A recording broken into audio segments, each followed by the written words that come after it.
Muted now?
Hello, everyone, to another Eat Speak podcast, the most delicious podcast in the Metroplex. I'm Bud Kennedy. And Steve Wilson. We are ready for Thanksgiving, Steve. I don't know if you're ready at your house. We're ready here. We're making plans to travel, but I know a lot of people are not traveling. A lot of people are having a very different kind of Thanksgiving this year. And so we thought we'd have somebody who knows a lot about cooking, knows a lot about Texas, and has cooked a lot of turkey dinners to come on and talk with us today on the Eat Speak podcast. We want to welcome our very special guest, Chef Stephan Pyles. Stephan? Bud, how are you? Good to see you. It's great to see you too. Well, and it's great to be seeing people these days. But that's right, by hook or by crook. And unfortunately, I've forgotten everything I know about cooking during the pandemic. Does it still count? You forgot everything you know about cooking? Is it just all been reheating and delivering for you? Is it just just have it all brought over? No, in actuality, I've probably cooked more in the last 8 months than I have in the last 8 years, just because I have the time now. It's been fun cooking again. I think that's true of everybody. I saw where before the pandemic, something like 17% of meals were cooked, and the rest were takeout or carry out or frozen, reheat from somewhere. And now it's gone from like 17% to like 35% or 40% of meals are cooked at home now. And I think everybody's rediscovered cooking. Yeah, I think that's right. Well, I should introduce you first. I mean, Stephan Pyles, the definitive chef of Dallas for about 3 decades, along with Dean Fearing. But Stephan Pyles' leadership at Ruth Street Cafe, Baby Ruth, and finally Star Canyon put Dallas on the map, established Southwestern and Texas cuisine as a force to be reckoned with. and you came out of a truck stop in Big Spring, Texas. Is that right? That's right. In 4 decades, but who's counting? Yeah. Hey, Well, I wasn't going I just added it I up. wasn't going to tag you with Holy too many crap. decades. Really, 4? Why do I feel old? I wasn't going to assign you too many decades there. When I tell people I've been doing this for that many decades, they kind of roll their eyes. But it Yeah, all started with your family on a truck stop, and it went did. from and what'd you do? And that was was it the Pink Elephant, White Elephant truck stop? What was the name of it? No. That was in Weatherford. Ours was we had the franchise of the local Phillips 66. So it was the Big Spring, the Phillips 66 Big Spring Truck Stop Cafe. Okay, and you helped cook breakfast, ran the grill. What'd you do? I say I did. They might take issue with that. I was in the kitchen or I played in the dining room mostly at a pretty young age, 10, 12. Just they can't do that today, unfortunately, with child labor. But I hung out there a lot, and that became part of my culture for sure. Well, you've continued to build the most famous restaurants in Dallas. And I would say over the years, your restaurants are the ones that readers in Fort Worth, Arlington, Star Telegram readers have wanted to visit over and over again. And if they go to Dallas, they go to Star Canyon, they go to Ruth Street, they go to Baby Ruth, and it almost becomes the definitive. If you're going to Dallas, you have to go to one of Stephen's restaurants. For those who don't know, tell us what you're doing now. Okay. And that changes daily. And that's a lot of fun. Actually, I'm working on some consultancies, so I'm not working 24 hours a day anymore like I did for those 4 decades. I'm consulting for 3 different groups, and I've kind of gotten into working with the retirement communities.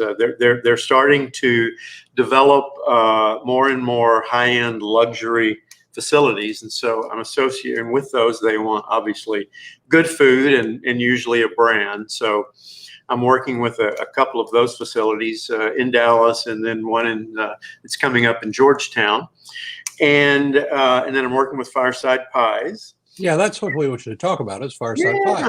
Yeah, Fireside Pies. That's Pies by Pyles.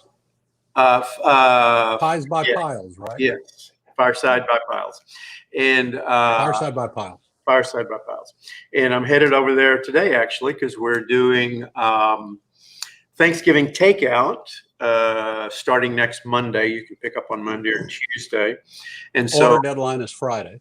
Order deadline is tomorrow, exactly. Yes. So we're headed. Actually, I think I have a photo of that here. That's Right. Yeah. What do we have here? That looks like a turkey in the middle. A turkey and pumpkin pie. Turkey and dressing. We're doing blue corn chorizo stuffing, wood roast turkey, and pork shoulder. And the pie looks much better than that picture because it's a pumpkin pecan pie.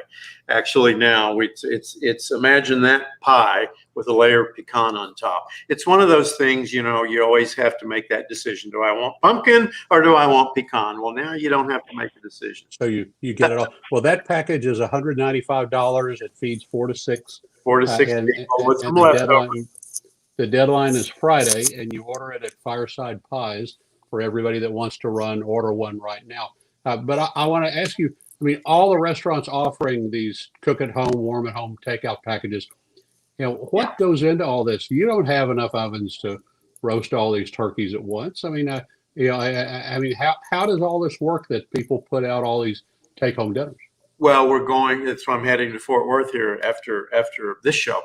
We're going to prepare all the turkeys and turkey breasts and pork today, and then Saturday and Sunday we're going to work on all the sides. We're doing elotes and spicy whipped sweet potatoes. I do a cranberry mojo. It's like a relish. It's like a warm vinaigrette with chilies, and it's really delicious. So we're going to put all that together at the Fort Worth Fireside Pies, just because it's got a bigger kitchen than most, and then we'll deliver that to each of the 6 units, and so the neighborhoods you can pick up in your neighborhood from that unit. And this, I'm in that Fireside. I'm in that Fireside Pie. Is the kitchen in the middle still, or do you have a kitchen in back too? Well, both. There's a kitchen in the middle, and then there's a bigger kitchen in back. It's massive. That's a great store. There's a big prep kitchen in the back. It's a beautiful restaurant. These turkeys are listed as wood roasted. Is that a hickory roast, a pecan roast? What do you? They use hickory and oak, so Okay. I'm not sure what we'll be using. I'll find out today. Yeah, it's whatever they normally use in their wood ovens. we kind of have a turkey crisis in Texas, with Greenberg, and that of course is a hickory smoked turkey. Yeah. I would say the Greenberg turkeys have been as famous as Neiman Marcus takeout and Collins Street Bakery fruitcakes, and they're just a go-to for so many families at Thanksgiving. And Greenberg has said they were not able to fill 90,000 turkey orders this year because of the fire in Tyler. Right. Have you had any ripple effect? Have people been? I don't think so.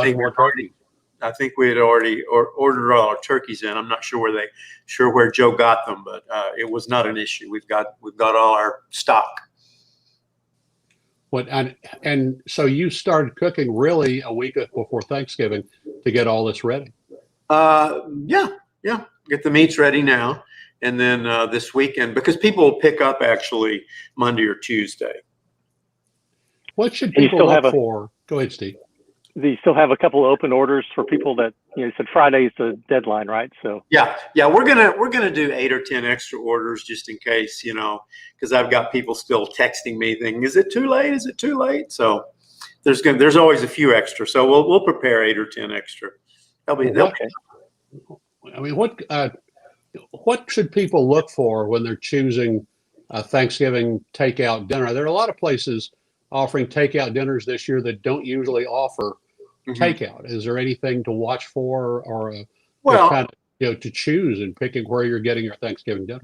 Yeah, I think it's a personal taste. You look at the menu and say, I want this one. This restaurant's over. Obviously you need to trust the facility. You trust the restaurant. So if it's a restaurant that you like and take out and go to often, take out from, see what they're offering. If that's something, typically it's going to be turkey and dressing, or otherwise it's not Thanksgiving, right? So, but some people want duck. I don't know that anybody's offering that, but I bet they are. And so it really depends. It's your personal taste. What do you want for Thanksgiving? Let's talk about dressing and stuffing. It caught my eye when I saw you had the blue corn chorizo dressing. I thought, that sounds fantastic. That's a step out dressing. But so many of these restaurants and chefs are from other parts of the country, and I have seen people literally get up and walk out of a restaurant away from Thanksgiving because their turkey came with an oyster stuffing or a white bread stuffing, and it wasn't what they expected. Well, isn't that interesting? I wouldn't trust those people. I don't trust anybody who doesn't eat chocolate either. But no, that's interesting because this dressing, Bud, goes way back. In fact, I created it back in the 80s, that first decade. And it was, do you remember the show Great Chefs of France Cooking? Great Chefs of the West? Oh, yeah. On PBS. Yeah. That was my probably first time I was ever on TV. And there was no budget for that. They just kind of came in rolling the cameras and you just did it. But each of the chefs did 3 recipes. And one of mine was wild turkey with blue corn chorizo stuffing. So obviously that's seasonal. So what they did, again, this was in 85 or 6. So that's been a few years. So every year, for years and years and years, they would air that, PBS would, nationally, during Thanksgiving, because it was so it was interesting. People would say, "Oh, I saw you on TV the other day." How old were you?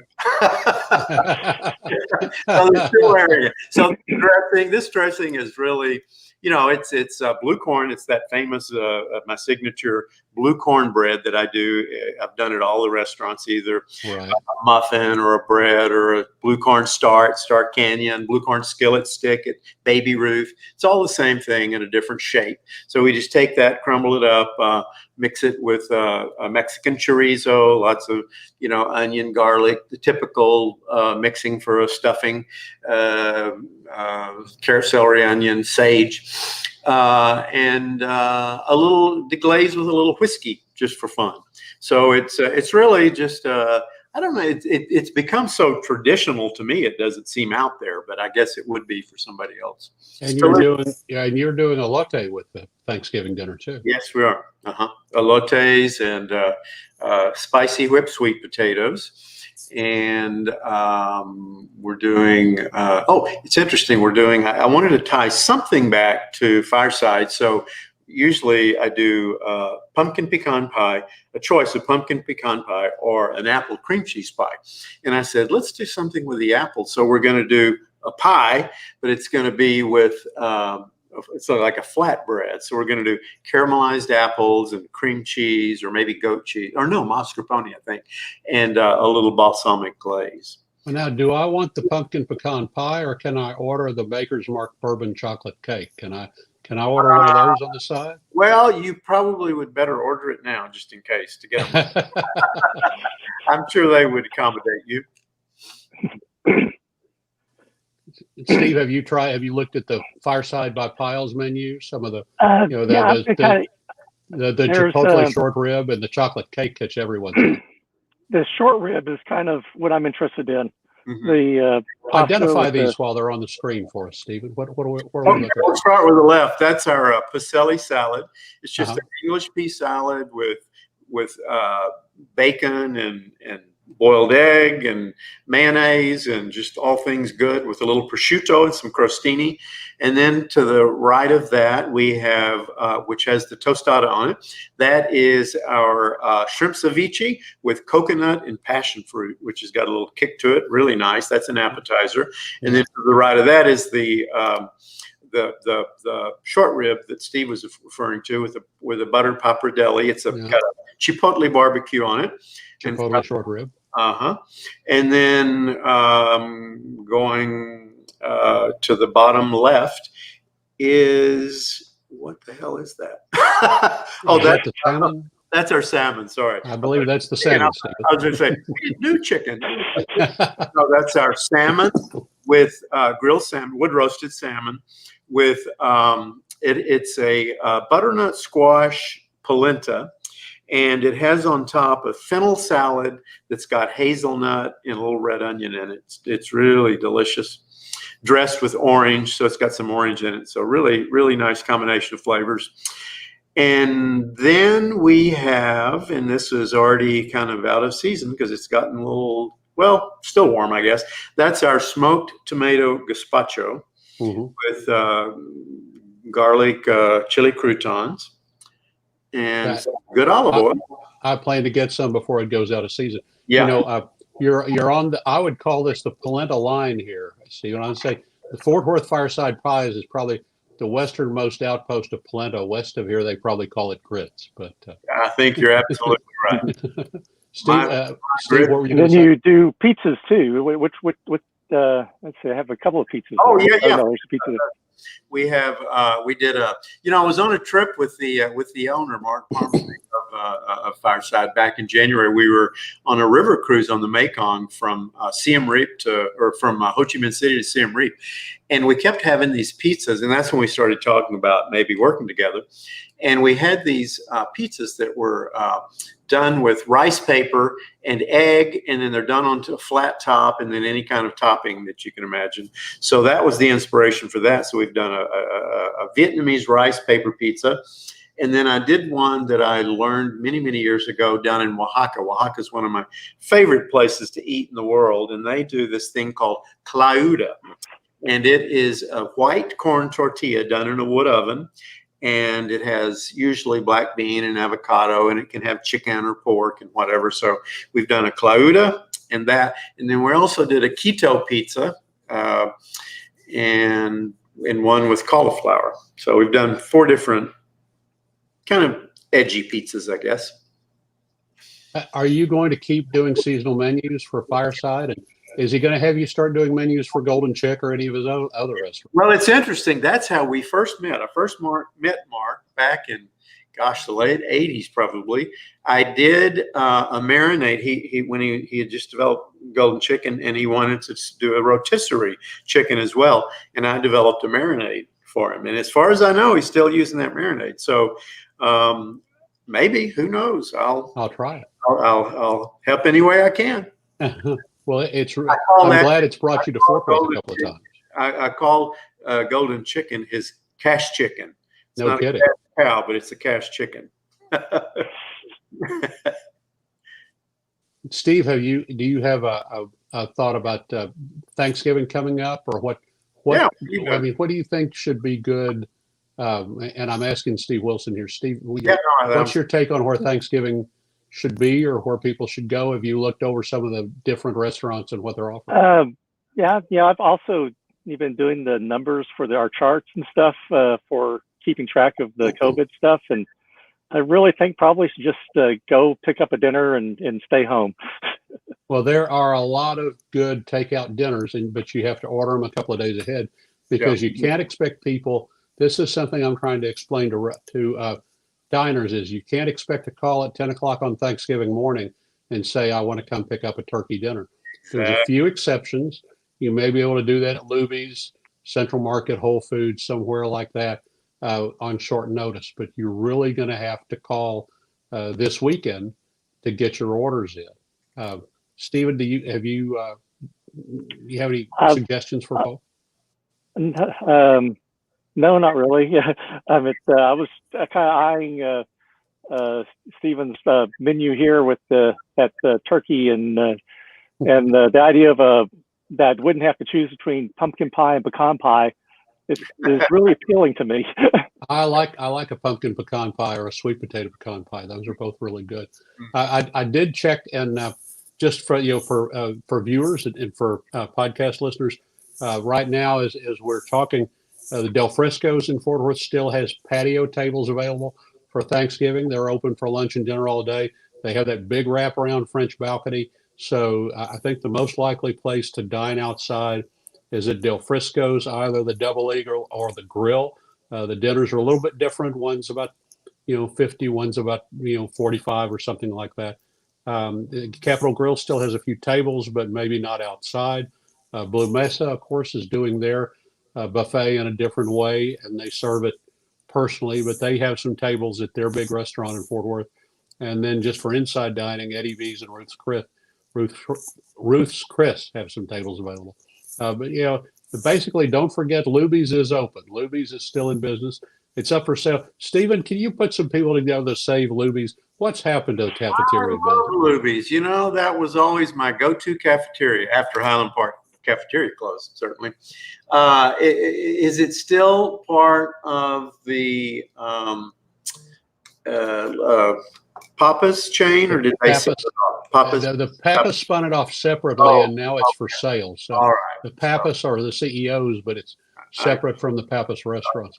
Oh, one other, besides Del Frisco's, one other restaurant that has reservations available online that you can book and probably get tables outside is Cut and Bourbon. That's the nice restaurant in the Live by Lowe's Hotel in Arlington. So Del Frisco's Double Eagle, the Del Frisco's Grill in Fort Worth, Cut and Bourbon in Arlington. I know that they still have good tables, reservations available online that show to be outside tables. If you go someplace inside, be sure that the windows are open and there's a lot of fresh air. It's a big, airy place. And for that, I think places like the Riverwalk Grill at the Marriott Gaylord Texan, the air circulation is probably good enough there that you're in pretty good shape. It's almost like being outside. And they do a big Thanksgiving. They do a big Thanksgiving at the Riverwalk Grill. If you're dining at home, eat outside if you can. You'll have everybody bring their own dinner if you can, so you're not sharing spoons or ladles. If you have one dinner for everybody, then get everybody to serve people's helpings. Don't let them touch their helpings. Try to eat outside and stay 6 feet apart. Yeah. If you have to eat out, it's going to be a nice day. But if you have to eat inside, open all the windows and doors, put fans up, get as much air moving through as you can. And let's try to keep people happy for Christmas dinner. Stephen, are you going to do a Christmas dinner for Fireside? We talked about it. We're going to see. We wanted to see how this went, and actually, it's been pretty successful. So my guess is yes, we will.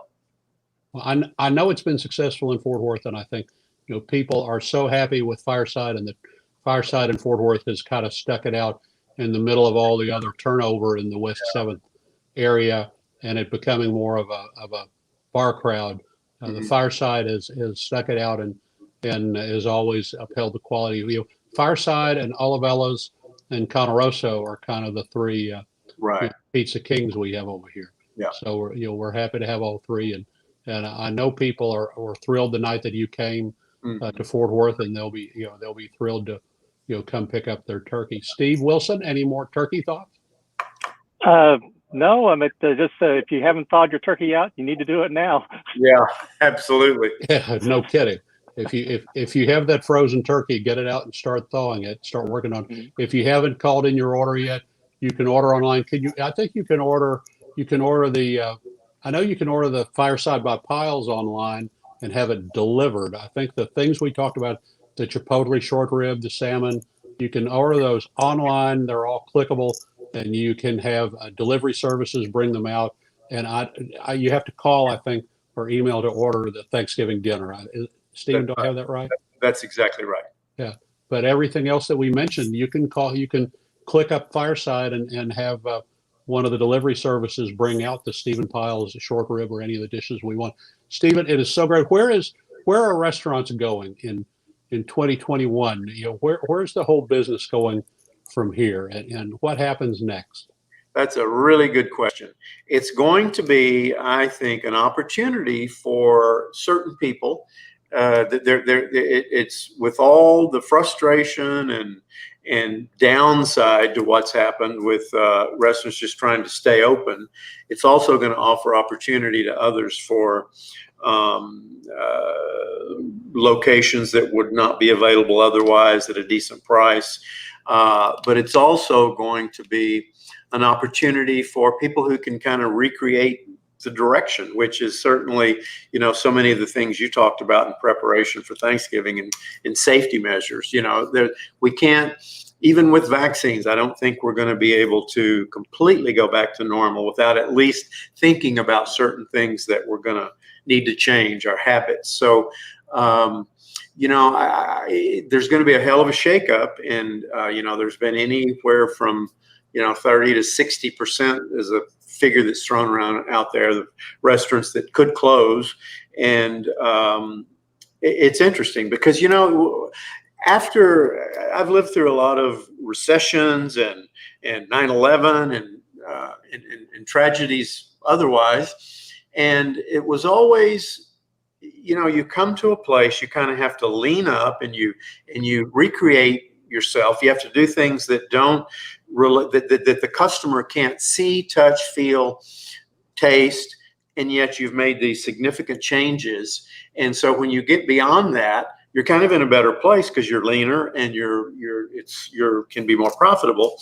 So it's not always a bad thing to go through these things, but this one is a little deeper. This one's deeper, obviously.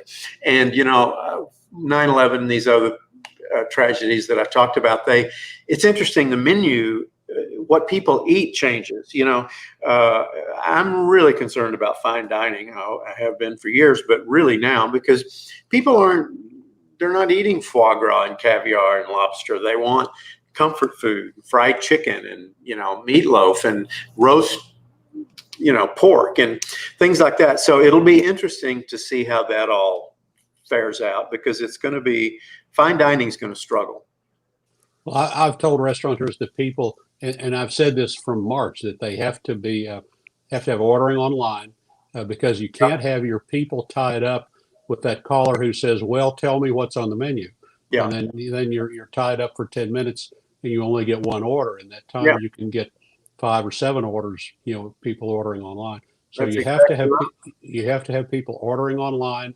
You have to use social media to get people to let people know what you have every single day, what your specials are, and put that picture in front of people. And they say, "I need to go get that." And you have to have curbside and drive through if you can, and have a setup. Yeah, but think about the difference in quality and choices and styles from taking out, delivering, picking up, whatever, and sitting at a restaurant where you have this elaborate kind of creation and presentation presented before you. That's all out the window. So that's one of the big changes. I completely agree with you that people are going to be ordering online, and it has to be easy and concise, but it is going to change the direction of food completely. Yeah, and all the other crises that you mentioned, and the 9/11 and the other time, and none of those was a situation where so many more people started cooking and learned how to bake their own bread and started, cooking and baking at home. This has been a year when people learned that they could dine at home, much, and save quite a bit of money and enjoy what they're doing and have an adventure. And that will affect the restaurant business more than anything. They can office at home. They can dine at home. There's a lot of things they can do at home they didn't think they could. And now, so restaurants are going to have to bring them out again. Well, I know you'll be part of making plans on how to bring people out, and that you'll have something special that's worth coming out for, or right now worth calling in for. So yeah, there we go. Is there anything? I guess. The turkey is not on the Fireside Pies website. Do we need to give a phone number, an address? What's Joe's contact for people who want to order? Or they can call the Fireside Pies. That's right. Yeah, call Fireside Pies in Fort Worth or Grapevine. Yeah. Call the Fort Worth or Grapevine locations. They can order the turkey dinner, and you'll have it ready to pick up on next week on Tuesday or Wednesday next week. And Steve, I was going to say it's Joe Bozarth at firesidepies.com. Either way. That's good. Any more thoughts? I'm glad you're on talking about Tarrant County and Tarrant County restaurants and coming over to the Fireside Pies here to cook. Good. My pleasure. I'm looking forward to the future. We've all got to. God knows, 2020 behind us, right? Steve Wilson, any more turkey talk? No, I think we've gobbled everything up here. All right. Well, then, until next time on the Eat Speak podcast, I'm Bud Kennedy. And Steve Wilson. And Stephan Pyles.